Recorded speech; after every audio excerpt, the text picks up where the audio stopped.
आज पूर्वनियोजित एक पत्रकार परिषद आणि महायुतीची एक पत्रकार परिषद अशा दोन संयुक्त पत्रकार परिषद आपण या ठिकाणी आयोजित केलेली आहे। ज्या विषयासाठी सर्वप्रथम मी पत्रकार परिषद आयोजित केलेली आहे त्यापूर्वी व्यासपीठावर उपस्थित महायुतीचे सातारा जिल्ह्यातील सर्व मान्यवर नेते पदाधिकारी आणि विशेषतः ज्यांच्यासाठी ही पत्रकार परिषद पहिल्यांदा आयोजित केली होती ते दलित महासंघाचे राज्याचे प्रमुख नेते आणि मार्गदर्शक प्राध्यापक माननीय मच्छिंद्रजी सकटे सर।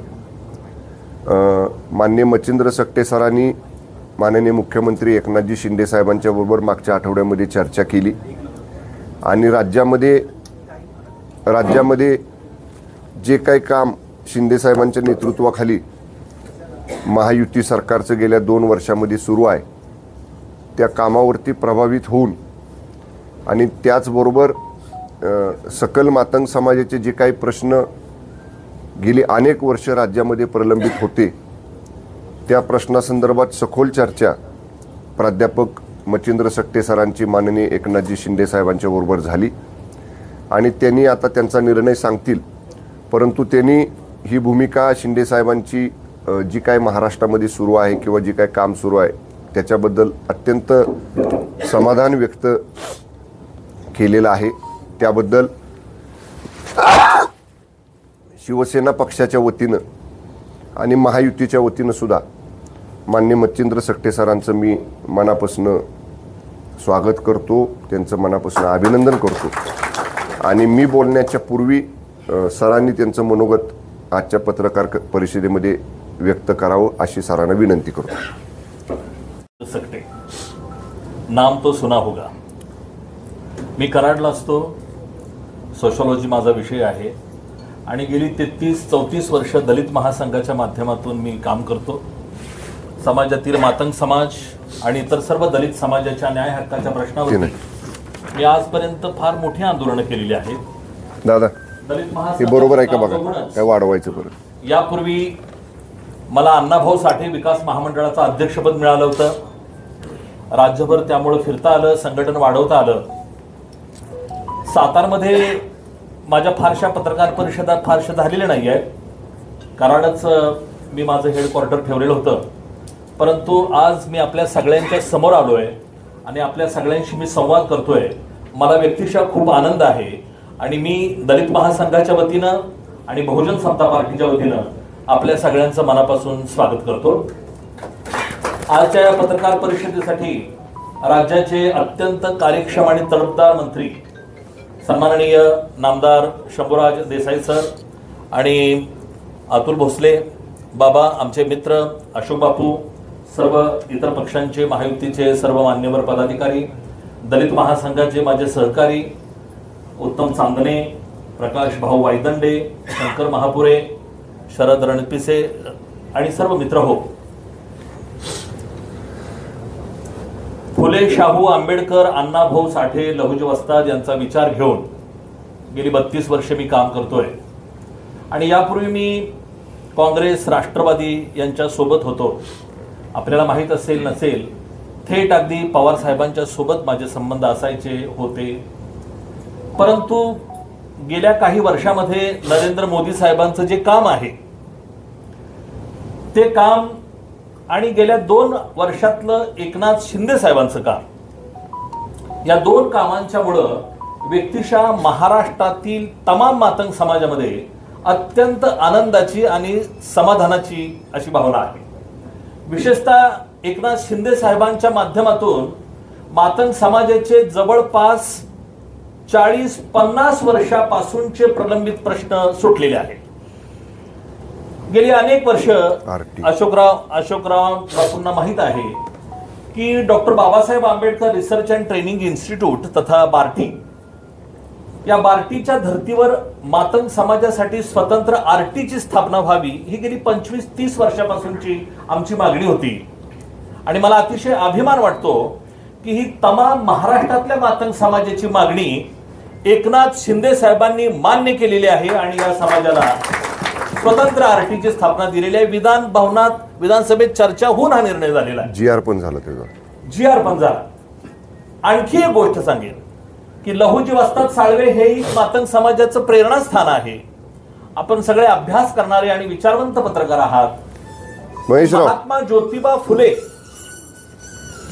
ज्योतिबा फुलेंच्या कार्याला, शैक्षणिक कार्याला ज्यांनी अतिशय तडफेनं साथ केली ते लहुजी वस्ताद साळवे यांचं राष्ट्रीय स्मारक पुण्यामध्ये व्हावं. एक खुर्चीला एक जण पलीकडे सरका ना, एक जण पलीकडे सरका जरा, आमदार साहेबांनी येऊ दे. अशी एक आपली भावना होती की पुण्यामध्ये लहुजी साळवेंचं स्मारक व्हावं, चालू ठेवा, अशी भावना होती. आणि मला आनंद होतोय की या महायुती सरकारनं, म्हणजे एकनाथराव शिंदे साहेब, भारतीय जनता पक्षाचे नेते आणि राज्याचे उपमुख्यमंत्री देवेंद्र फडणवीस साहेब, तसेच राष्ट्रवादीचे नेते आणि महाराष्ट्राचे उपमुख्यमंत्री अजितदादा पवार, या तिघांच्या उपस्थितीमध्ये गेली 30-40 वर्षापासून लहुजींचं स्मारक व्हावं अशी जी आमची इच्छा होती, त्या स्मारकाचा अक्षरशः भूमिपूजन समारंभ झाला आणि तशा पद्धतीचा GR सुद्धा निघाला. अशा पद्धतीचे आमचे अस्मितेचे प्रश्न अतिशय निकालात निघाले. अण्णाभाऊ साठेंचं वाटेगावातलं जे स्मारक आहे, या स्मारकाला 25 कोटी रुपये देऊन तिथं आणखी एक भव्य स्मारक करायचं ठरवलेलं आहे. आणि ज्या चिराग नगरमध्ये मुंबईत अण्णाभाऊ साठेंचं वास्तव्य होतं, त्या चिराग नगरला, घाटकोपरची जी झोपडपट्टी आहे चिराग नगर, की जिथं त्यांनी सगळी ह्या कादंबऱ्या वगैरे लिहिल्या, त्या चिराग नगरच्या ठिकाणी अण्णाभाऊ साठेंचं राष्ट्रीय स्मारक उभा करण्याचा निर्णय सरकारने घेतला आहे आणि त्यासाठी 305 कोटी रुपये मंजूर करण्यात आलेले आहेत. म्हणजे ह्या सगळ्या गोष्टी जर बघितल्या तर या सरकारनं अतिशय चांगल्या पद्धतीचं काम केलेलं आहे. मोदी साहेबांच्या बद्दल अनेक लोक अनेक पद्धतीने बोलतात, परंतु मी अभिमानानं सांगतो की नरेंद्र मोदी साहेब हे देशातले पहिले पंतप्रधान आहेत की ज्यांनी आपल्या भाषणामध्ये अण्णाभाऊ साठेंचा उल्लेख केलेला होता. पहिले पंतप्रधान. आमच्या दृष्टीने ह्या छोट्या छोट्या गोष्टी असल्या तरी महत्वाच्या वाटतात. आणि या सगळ्या कामामध्ये आमचे मित्र आंबेडकरी चळवळीतले सन्माननीय रामदास आठवले साहेब यांनी वरच्या पातळीवरती काही गोष्टी केलेल्या आहेत आमच्या समाजासाठी.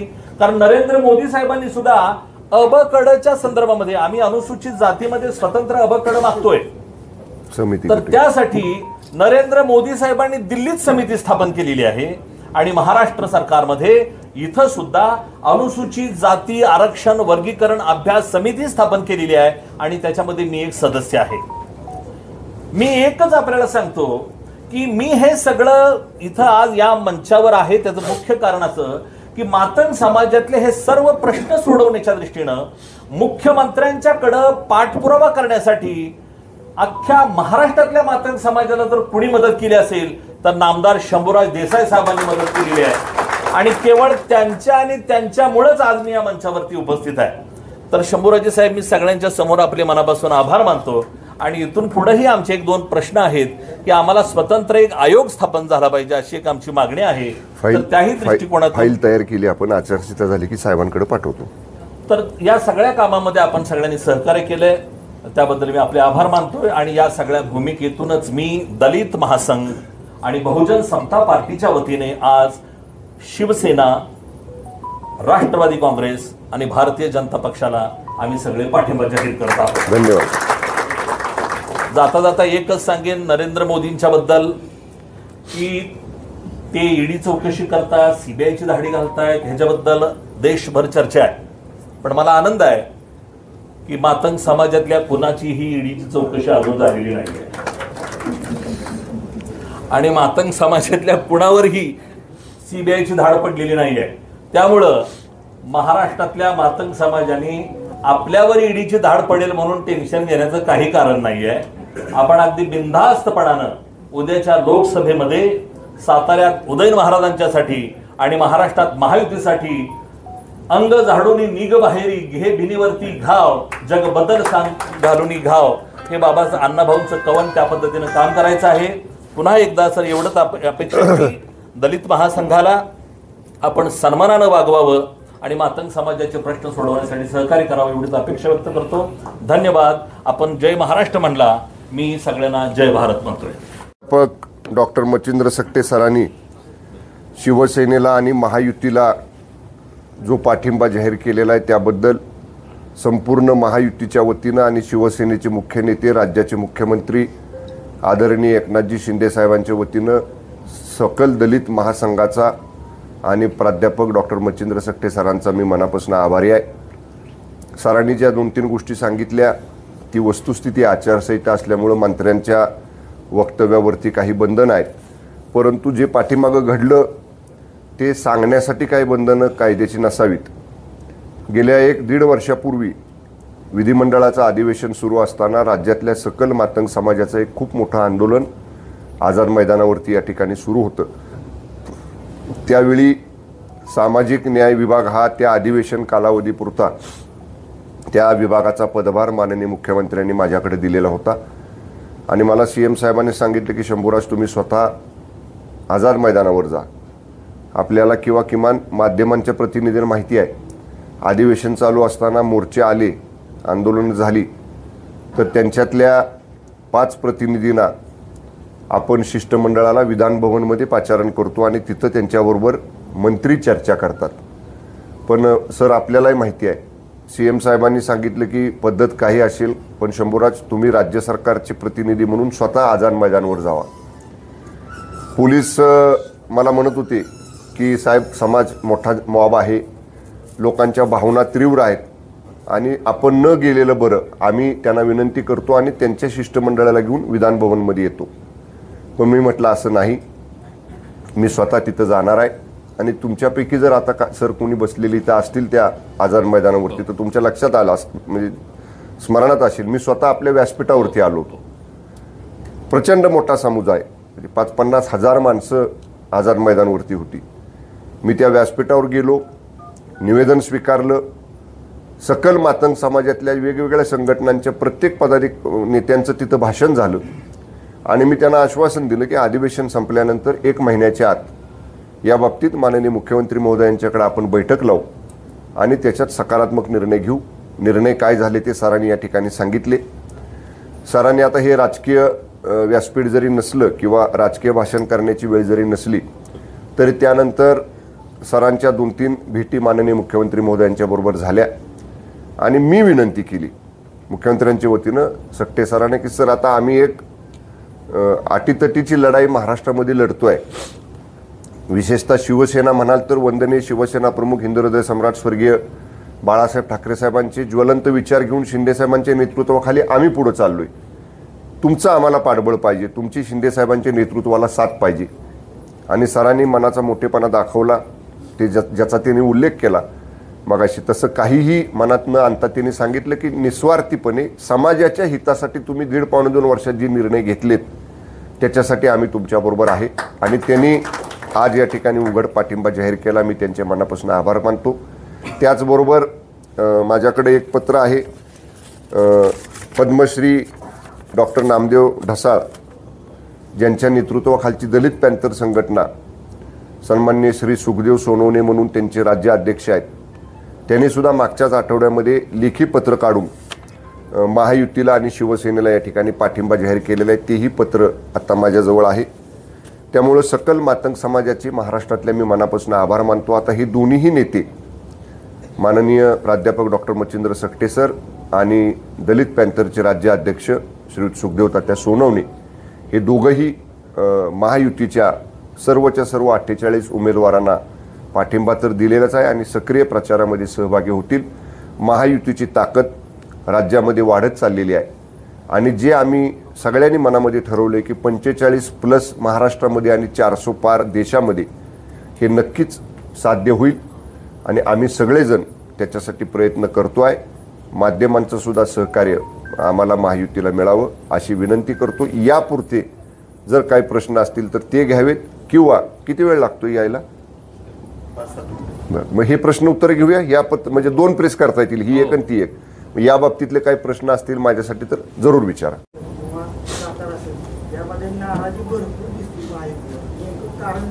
कोण बोललं आमच्यात नाराजी आहे म्हणून? कोणी वक्तव्य केलं असं?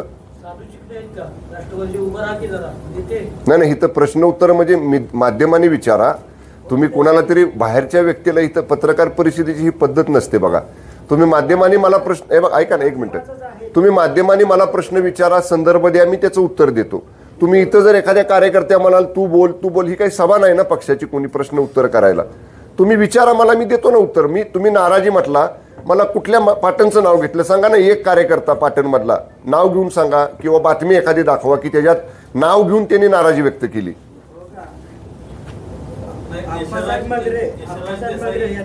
एक मगरे यांनी सोशल मीडियावर 4 दिवसापूर्वी एक पुस्तक व्हायरल केली होती. हा एक झाला पुरावा. दुसरा, साधू चिकणे राष्ट्रवादीच्या अजितदादा गटाचे त्यांनी पत्रक काढलं होतं, ते जावलीच आहे. दुसरा पुरावा. 2 पुरावे तुम्हाला. बर, आता झाले 2. तुमचे अजून एखादं कोणाचा आहे संदर्भ? टायमिंग मला काय अडचण नाही, मला 1 वाजेपर्यंत वेळ आहे. आप्पासाहेब मगरे ज्यांचं नाव तुम्ही घेतलं ते डॉक्टर बाबासाहेब आंबेडकर विचार मंच पाटण तालुक्याचे उपाध्यक्ष आहेत. दलित समाजातले एक तालुका स्तरावरती काम करणारे पदाधिकारी आहेत. साहजिक त्यांची पोस्ट व्हायरल झाली, ही वस्तुस्थिती आहे. मी सुद्धा पाहिली. त्याच दिवशी मी स्वतः त्यांना फोन केला आणि मी त्यांना सांगितलेलं आहे, माननीय मुख्यमंत्री एकनाथजी शिंदे साहेब, माननीय उपमुख्यमंत्री देवेंद्रजी फडणवीस साहेब आणि माननीय उपमुख्यमंत्री अजितदादा पवार साहेब, अर्ज उमेदवारीचा छत्रपती उदयनराजे भोसले साहेबांचा भरल्यानंतर माझ्या बंगल्यावरती जी चर्चा झाली, त्या चर्चेमध्ये आम्ही सर्व 4च्या 4 आमदारांनी आमच्या 3 नेत्यांना आश्वासन दिलेलं आहे, शब्द दिलेला आहे की आम्ही सगळेजण आंग मोडून पूर्ण ताकदीनं महायुतीच्या उमेदवाराचं काम करू. त्यामुळं जे प्रत्येकाचे फॉलोअर्स आहेत त्या कुणीही अशा पद्धतीचं इथून पुढे वक्तव्य करायचं नाही. हे झाल्यानंतर अशा पद्धतीची एकही पोस्ट किमान 261 पाटण विधानसभा मतदारसंघातल्या साध्या सुद्धा कार्यकर्त्याकडनं व्हायरल झालेली नाही. आणि असं जर कोणी केलं तर त्याची समजूत घालून त्याला सक्रिय प्रवाहामध्ये आणण्याची जबाबदारी त्या मतदारसंघाचा आमदार म्हणून माझी राहील. नेक्स्ट. हा हो घ्या. Thank you very much. चांगला प्रश्न, आमच्या सगळ्यांच्यासाठी जिव्हाळ्याचा प्रश्न होता. काय झालंय की महाराष्ट्रामध्ये जे तिकिटांचं वाटप झालेलं आहे अनुसूचित जाती मतदारसंघामध्ये, अनुसूचित जाती 48 मध्ये 5 लोकसभा मतदारसंघ राखीव आहेत आणि या राखीव मतदारसंघामध्ये काही पक्षांनी अनुसूचित जातीच्या जागेवरती बिगर अनुसूचित जातीतल्या लोकांना उभा केलेला आहे आणि हा अतिशय गंभीर गोष्ट आहे. आणि हे काम महाराष्ट्रामध्ये लातूरमध्ये झालेलं आहे. लातूर हा अनुसूचित जातीसाठी राखीव असलेला मतदारसंघ, पण तिथं डॉक्टर शिवाजी कोळगे यांना काँग्रेसनं उमेदवारी दिलेली आहे आणि हे शिवाजी कोळगे जे आहेत हे लिंगायत समाजाचे आहेत आणि त्यांनी सर्टिफिकेट घेतलंय बेडाजंगम आणि त्या सर्टिफिकेट त्यांनी उमेदवारी दिलेली आहे. त्यांचे सगळे नातेवाईक ओबीसी मध्ये आहेत आणि त्यांचं सर्टिफिकेट मात्र एससी मध्ये मिळालेलं आहे. हीच गोष्ट गेल्या वेळेला सोलापूरमध्ये झाली होती. सोलापूरमध्ये जे स्वामी होते ते स्वामी ही लिंगायत होते, पण त्यांनी सर्टिफिकेट एससी घेतलं आणि ते 5 वर्ष खासदार झाल्यानंतर सुप्रीम कोर्टातही त्यांचं सर्टिफिकेट रिजेक्ट करण्यात आलं. पण मला आपल्या सगळ्या मित्रांना सांगायचं आहे की अनुसूचित जातीच्या हक्काचा जो राजकीय हक्क आहे तो डावलण्याचा, हिरावून घेण्याचा काही प्रयत्न लोक करतायत. तर राजकीय पक्षांनी या गोष्टीकडे लक्ष देऊन डॉक्टर बाबासाहेब आंबेडकरांनी ज्या समाजासाठी या जागा ठेवलेल्या आहेत, विशेषतः अस्पृश्यासाठी जो 1932 ला करार झाला होता, त्याच समाजातल्या लोकांना या जागा मिळाव्यात आणि म्हणून ते होत नाही. आमच्याकडून काही करता येत नाही आम्हाला, म्हणून मी आत्मक्लेश केलेला होता. नेक्स्ट. Thank you very much. असा अनुभव आहे की चळवळीतल्या कार्यकर्त्याला डावलून राखीव जागी दुसऱ्याला उमेदवारी दिली जाते. आणि दुसरा प्रश्न असा आहे, पोझिशन देतात पण पॉवर देत नाही, त्याच्याबद्दल तुमचं मत काय?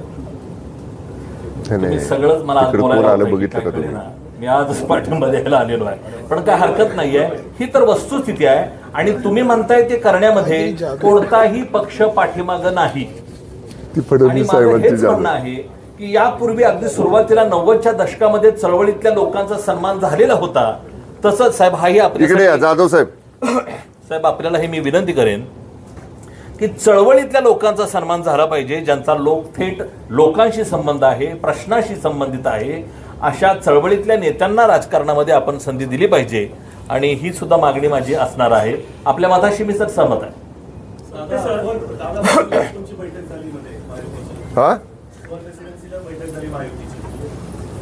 आता हा पहिली बैठक शिवेंद्रराजेंनी तुम्हाला सांगितलं की तुम्ही पालकत्व स्वीकार आहे या इलेक्शन. आता तुम्ही स्वीकारलेलं आहे, मीडियाच्या समोर बातमीनं बोलताय तर 4 जे मतदारसंघ आहेत त्याच्यामध्ये 4 महायुतीचे आमदार आहेत तर याच्यामधनं उद्या पेठेंना काय लीड मिळेल कसं मिळेल काय अंदाज आपला 4 पैकी 2 तर आमदार आम्ही इथं आहे. आता राष्ट्रवादीच्या आमदारांचे प्रतिनिधी आहेत आणि ते चौथे आमदार उमेदवारांच्या बरोबर आहेत. आता आम्ही चौघं इथं आहे. आता आणि काय पाहिजे? आमदारांची जनता ऐकल का असं विचारतो. आमदारांचे जनता स्वतःसाठी जसं आम्ही मतं मागतो तसं मतं मागण्याचं आमचं काम सुरू झालेलं आहे. आता तुला तुझी जर शंकाच असेल तर उद्यापासून 25 तारखेपासून 28 तारखेपर्यंत मी जसे माझ्या विधानसभेला विभागवार 11 सभा घ्यायचो तशा 11 सभा माझ्या एकट्या 261 पाटण विधानसभा मतदारसंघात उद्यापासून आहेत. ह्याच्यावरून ओळख आता काय किती प्रयत्न करतोय आम्ही. महेशराव तुम्ही तर सांगा आपलं म्हणजे त्यांचे प्रयत्न किती सुरू आहेत. त्यामुळं आमचे पूर्ण सर्व प्रयत्न सुरू आहेत आणि नक्कीच आम्ही मताधिक्य मिळवायचा प्रयत्न करू. निवडणुकीमध्ये पण ऍक्च्युली तुमचं जे काम ते महाराजांना मागच्यापेक्षा जास्त मताधिक्य देण्यास त्याच्या परावर्तित झाल्याचं दिसेल का लोकांना? निकाल लागल्यानंतर हा प्रश्न विचारा मला. मतमोजणी झाल्यानंतर आता कसं आहे, एक कोणीतरी बक्षीस लावले 21 लाखाचं अचूक मतदान सांगणाऱ्याला. आज वर्तमानपत्रात आलंय ते. मी काही ज्योतिषी नाही पण मी सांगितलं तसं आमचे प्रयत्नांची पराकाष्ठा सुरू आहे. सर्व बाजूने आम्ही ताकद लावतोय. महायुतीच्या बाजूचं वातावरण आहे आणि माननीय पंतप्रधान साहेबांच्या बाबतीतली सभेचं मी आता सांगणारच आहे. पूर्ण वातावरण आम्ही महायुतीच्या बाजूचं या ठिकाणी जे आहे ते मतपेटीपर्यंत आणण्याचा प्रयत्न सुरू आहे. निकाल लागल्यानंतर याच्यावर बोललेलं जास्त उचित होईल. दादा महेश शिंदेनी कायम आता 2 प्रेस कॉन्फरन्स झाल्या. शशिकांत शिंदे यांचा जो 4000 कोटींचा घोटाळा आहे त्याच्यामध्ये बोललेलं आहे.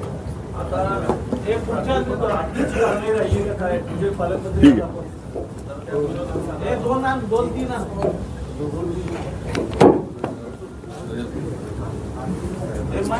हा बरोबर. चांगला प्रश्न विचारला सुजित तुम्ही. आचारसंहिता लागण्यापूर्वी मी स्वतः या बाबतीत जिल्हाधिकारी कार्यालयामध्ये एक बैठक घेतली होती. जिल्हा परिषदेचे मुख्य कार्यकारी अधिकारी, EJSचे डिप्टी कलेक्टर, जिल्हाधिकारी स्वतः आणि सगळे प्रांत अधिकारी आणि त्या आचारसंहिता लागण्यापूर्वीच मी सक्त सूचना जिल्हा प्रशासनाला दिल्या होत्या की पहिली प्रायोरिटी ही टँकरचं पाणी, जिथं अजिबातच पाणी नाही तिथं टँकरचं पाणी आणि जिथं शक्य आहे तिथं आपण सगळे छोटे मोठे बंधारे भरून घेतलेले आहेत धरणातल्या पाण्याने. पण यावेळी मुळातच धरणांमध्ये पाणीसाठा हा ऑन ॲन ॲव्हरेज काढला ते 40% आहे. म्हणजे सगळ्यात मोठं धरण आपण जर पाहिलं सातारा जिल्ह्यातलं कोयन्याची आजची कॅपॅसिटी 41% आहे. त्यातलं 5% 5-7 TMC पाणी हे डेड वॉटर आहे. त्यामुळं पाणीसाठे कमी आहेत परंतु आपण त्याचं योग्य नियोजन करून जिथं टँकर लागेल तिथं मोठ्या प्रमाणात टँकर द्यायच्या सूचना आचारसंहितेपूर्वीच जिल्हाधिकाऱ्यांना दिलेल्या आहेत. आणि जरी प्रत्यक्ष बैठका घेता येत नसल्या तरी जिल्हाधिकाऱ्यांच्याशी मी संपर्कात आहे. जिल्हाधिकाऱ्यांना सूचनाही दिलेल्या आहेत तशा की कॅबिनेटनं आचारसंहिता लागण्यापूर्वी निर्णय घेतला होता की जिल्हाधिकाऱ्यांनी त्यांच्याकडे जिल्ह्यामध्ये उपलब्ध असणाऱ्या निधीतनं 5 कोटी रुपयेपर्यंतचा निधी हा पिण्याच्या पाण्यासाठी तातडीनं जिल्हाधिकाऱ्यांच्या अधिकारामध्ये खर्च करावा आणि जिल्ह्यातलं नियोजन तसं केलेलं आहे. परंतु उपलब्ध पाणीसाठा बघून आपण ते प्यायला पाणी कुठेही कमी पडणार नाही अशा पद्धतीचं नियोजन जिल्ह्याचं आहे. आचारसंहितेपूर्वी सर्व माननीय आमदार महोदयांना मी सांगितलं होतं की आपापले टंचाईचे आराखडे आचारसंहितेपूर्वी जिल्हाधिकाऱ्यांकडे सादर करा. तसे बहुतांशी आमदारांचे टंचाई आराखडे जिल्हाधिकाऱ्यांच्याकडे प्राप्त झालेले आहेत आणि जिल्हाधिकारी त्याच्यावरती कार्यवाही करतात. आता प्रेस चालू करूया ना आपण जी महत्वाची आहे.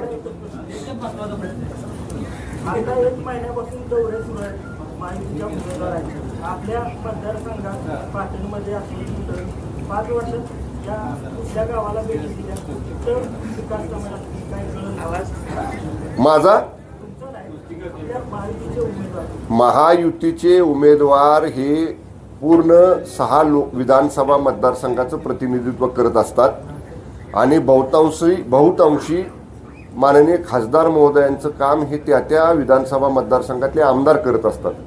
त्यामुळं सर्व आमदार आपापल्या मतदारसंघात संपर्कामध्ये आहेत. शिवसेनेचा मी जरी आमदार असलो तरीसुद्धा महायुती म्हणूनच आम्ही लोकांच्या समोर जातो. जरी शिवेंद्रसिंह राजे भोसले महाराज साहेब भाजपचे आमदार असले तरी ते महायुतीचे आमदार म्हणूनच लोकांच्या समोर जातात. आमदार मकरंद पाटील साहेब जरी राष्ट्रवादी काँग्रेस पक्षाचे आमदार असले तरी ते महायुतीचे आमदार म्हणूनच लोकांच्या समोर जातात. महायुतीमध्ये सातारा जिल्ह्यात समन्वय चांगला आहे. जरी प्रत्यक्ष स्वतः खासदार म्हणून उमेदवार जरी जाऊ शकले नसले तरी त्यांचे प्रतिनिधी म्हणून आम्ही आमचा संपर्क प्रत्येक ठिकाणी ठेवलेला आहे. चला आता प्रेस चालू करूया.